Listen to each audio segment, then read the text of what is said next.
ቴሌግራም አካውንታችሁን ሃክ ተደረጋችሁ ወይም ደግሞ በተለያየ ምክንያት ሎጋውት ካደረጋችሁ በኋላ ተመልሳችሁ ለመግባት ሎጊን ለማድረግ ስትሞክሩ እንደዚህ አይነት ሜሴጅ እየመጣ ፕሪሚየም ካደረጋችሁት መግባት አትችሉም እያለ የሚያስቸግራችሁ ከሆነ ይሄ ነገር ምን ማለት እንደሆነ እንዴት ማስተካከል እንደምትችሉና እንዴት ተመልሳችሁ ሎጊን ማድረግ እንደምትችሉ ያሉትን ነገሮች እያንዳንዱን በዝርዝር በዚህ ቪዲዮ አሳያችኋለሁ። ከዚህ በተጨማሪ አካውንታችሁን ሃክ እንዳትደረጉና ሃክ ከተደረጋችሁ በኋላ እንዴት አድርጋችሁ ማስመለስ እንደምትችሉ እንዲሁ በዝርዝር ነግራችኋለሁ። ቪዲዮውን ላይክ አድርጋችሁ ጀምሩ። ሰብስክራይብ ካደረጋችሁ ደግሞ ሰብስክራይብ ብታደርጉ የምትጠቀሙት እናንተ ናችሁ።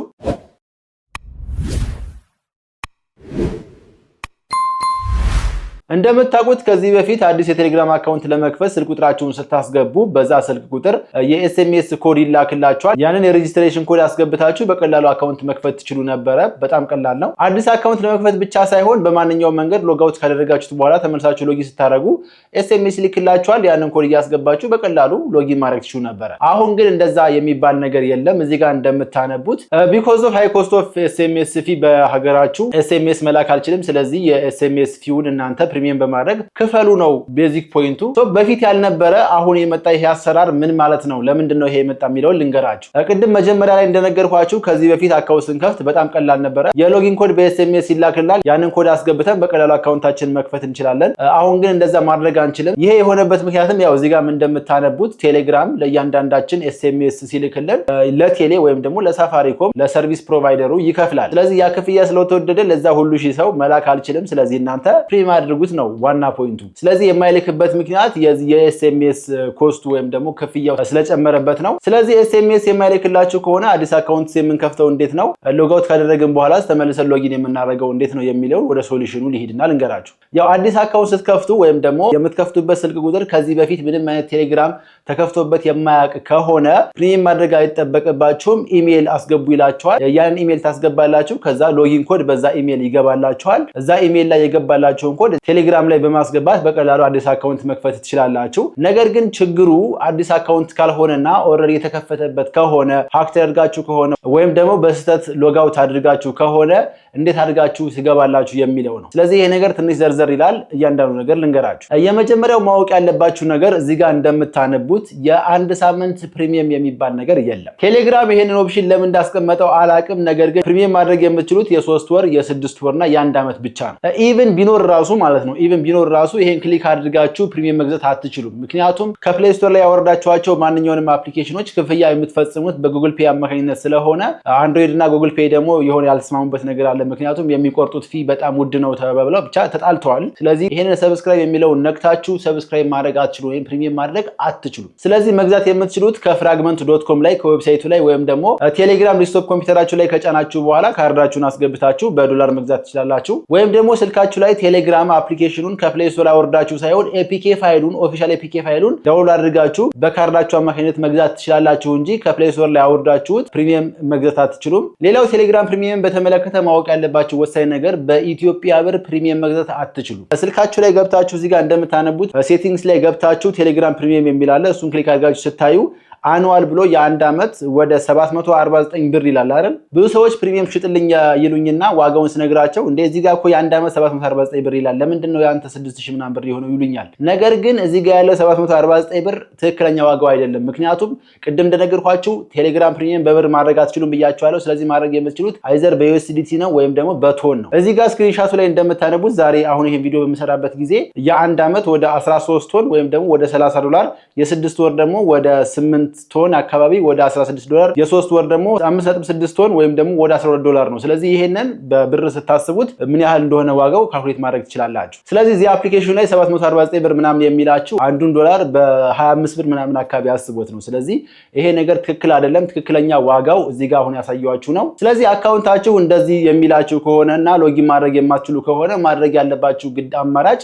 ሌላ ሰው ቴሌግራም ፕሪሚየም ጊፍት እንዲልክላችሁ ማድረግ ነው። ያ ሰው ፕሪሚየም ሊያደርግላችሁ የሚችልበት አማራጮች ቅድም እንደነገርኳችሁ ሁለት ናቸው። የመጀመሪያው ፍራግመንት.com ላይ ከገባ በኋላ የእናንተን የአካውንታችሁን ዩዘር ኔም አስገብቶ ቀጥታ ከቴሌግራም ዋሌቱ ጋር ኮኔክት አድርጎ ጊፍት ይልክላችኋል። የሚልክላችሁ ግን የ3 ወር የ6 ወርና የ1 ዓመት ነው። ነገር ግን ይሄንን ጊፍት የሚልክላችሁ ሰው ማወቅ ያለበት ነገር ቴሌግራም ዋሌቱ ላይ አይዘር ዩኤስዲቲ ወይም ደግሞ ቶን ሊኖረው ይገባል። ፍራግመንትን በመጠቀም እንዴት ፕሪሚየም መግዛት እንደሚቻል ከዚህ በፊት ዝርዝር ቪዲዮ ሰርቻለሁ። አሁን በጣም ረጅም ስለሆነ እዛ ውስጥ አልገባም። ስለዚህ ሊንኩን ዲስክሪፕሽን ቦክስ ላይ ያስቀምጥላችኋለሁ፣ ገብታችሁ ቼክ ማድረግ ትችላላችሁ። ሌላው እኔ እንድልክላችሁ የምትፈልጉ ከሆነ ደግሞ በዚህ ዩዘርኔም ቴሌግራም ላይ ፕሪሚየም ፈልጋለሁ ብላችሁ ጻፉልኝ። ያው ዋጋውን ነግሬያችሁ ፕሪሚየም አድርግላችኋለሁ ማለት ነው። አካውንታችሁ በዛ መሰረት የሚመለስላችሁ ይሆናል። ስለዚህ የሆነ ሰው አካውንታችሁ ፕሪሚየም ካደረገላችሁ በኋላ በጣም በቀላሉ ይደውላችኋል ወይም ደግሞ ኤስኤምኤስ ይልክላችኋል ማለት ነው። ተመልሳችሁ ሎጊን ማድረግ ትችላላችሁ። እዚህ ጋር ብዙ ሰው የሚሸወደውና ፕሪሚየም ማድረጉን በጣም አዳጋች የሚያደርጉ አንዳንድ ነገሮችን ልንገራችሁ። የመጀመሪያው የአካውንታችሁ ዩዘርኔም ከሌለው ነው። ዩዘርኔም ማለት እዚህ ጋር እንደምታዩት ለምሳሌ @ቢግ ሀበሻ የኔ ዩዘርኔም ነው። አካውንቴ ላይ ገብታችሁ እዚህ ጋር ቪዚብል ነው። ከየትኛውም ቦታ ይሄንን ዩዘርኔም ክሊክ ስታደርጉት ወደ እኔ አካውንት ያስገባችኋል። ይሄ ዩዘርኔም የማንኛውም አካውንት መገለጫ ነው። ነገር ግን ማንኛውም ሰው መጀመሪያ ይሄንን ዩዘርኔም አካውንቱ ላይ ሴት ሊያደርገው ይገባል።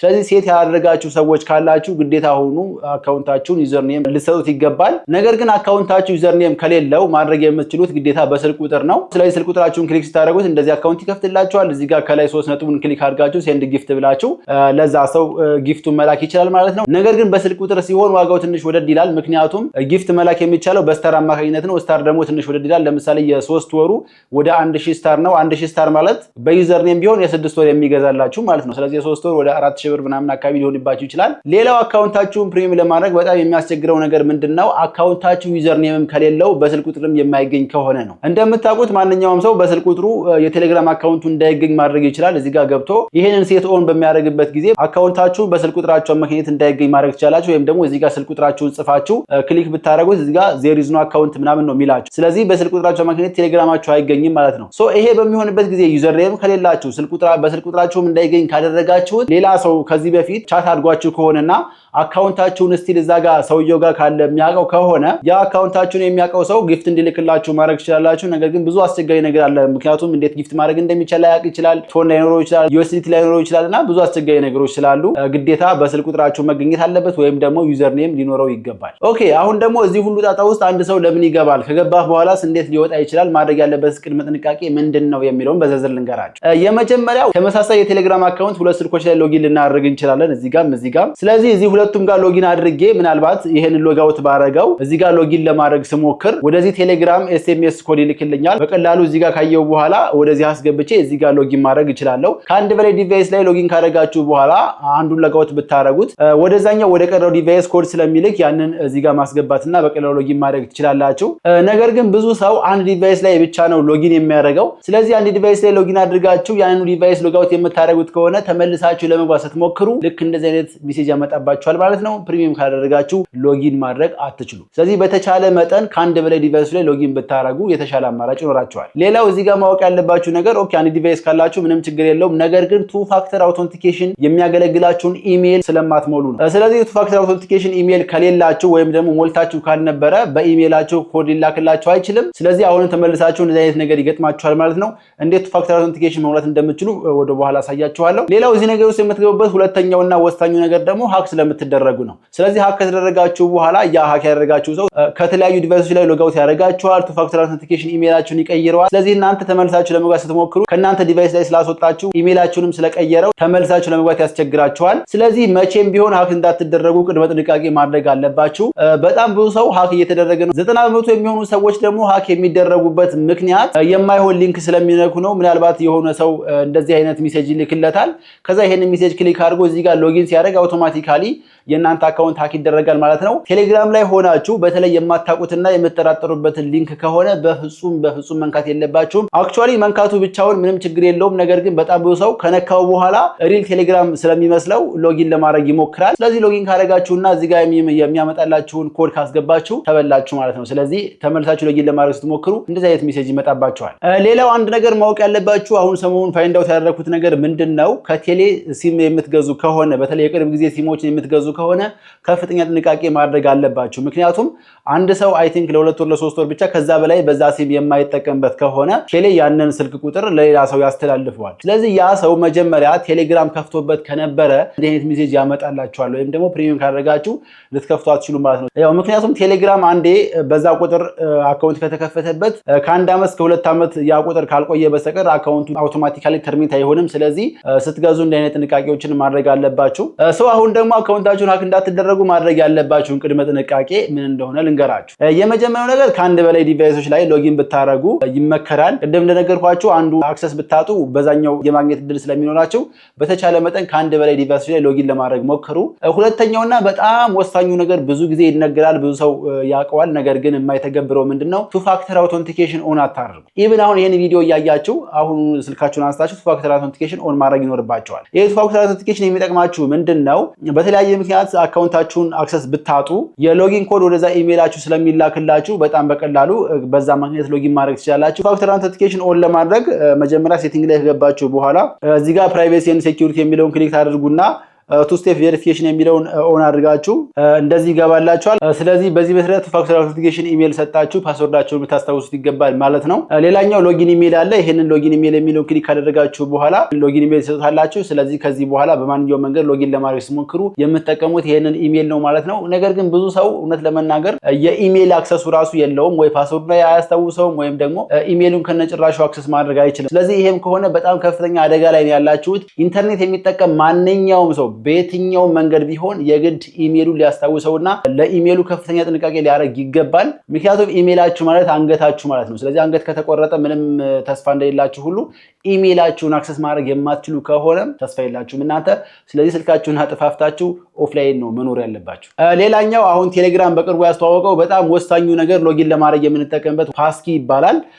በተመሳሳይ ፕራይቬሲ ኤንድ ሴኩሪቲ ከገባችሁ በኋላ ይሄን ፓስኪስ የሚለውን ክሊክ አድርጋችሁ ክሬት ፓስኪ የሚለውን ትነካላችሁ። ከዛ ይሄን ክሬት ፓስኪ ብላችሁ አሻራ ሰውታላችሁ። ስለዚህ በአሻራችሁ አማካኝነት ተመልሳችሁ መግባት ትችላላችሁ። ነገር ግን ይሄ ዲቫይስ ቤዝድ ነው። ያ ማለት ነገ ከነገ በኋላ በተለያየ መንገድ አካውንታችሁ ሀክ ቢደረግ ተመልሳችሁ ለመግባት በፓስኪያችሁ አማካኝነት መግባት ትችላላችሁ። ነገር ግን ይሄኛውም ያው ኢሜል አካውንት ይፈልጋል። ምክንያቱም ሬጂስተር የምታደርጉበት በጉግል ፓስወርድ ማናጀር አማካኝነት ስለሆነ ቴሌግራም አካውንታችሁ ራሱ ሀክ ቢደረግ ስልካችሁን እስካገኛችሁ ድረስ በጣም በቀላሉ በአሻራችሁ አማካኝነት ምንም አይነት ዝባዝንኬው ሳትገቡ ሎጊን ማድረግ ትችላላችሁ። ግን ጉግል አካውንታችሁን ስልካችሁ ላይ ሎጊን ማድረግ ይጠበቅባችኋል። ሌላኛው ሀክ እንዳትደረጉ ቅድም እንደነገርኳችሁ የማታውቁትን ሊንክ መንካት የለባችሁም። በተለይ እንደዚህ አይነት ሜሴጆች የሚመጡላችሁ ከሆነ መንካት የለባችሁም። ከነካችሁትም በምንም አይነት መንገድ አካውንታችሁን ሎጊን ማድረግ የለባችሁም። ሌላኛው ሁልጊዜ ሎጊን ያደረጋችሁባቸውን ዲቫይሶች እየገባችሁ ቼክ ማድረግ ነው።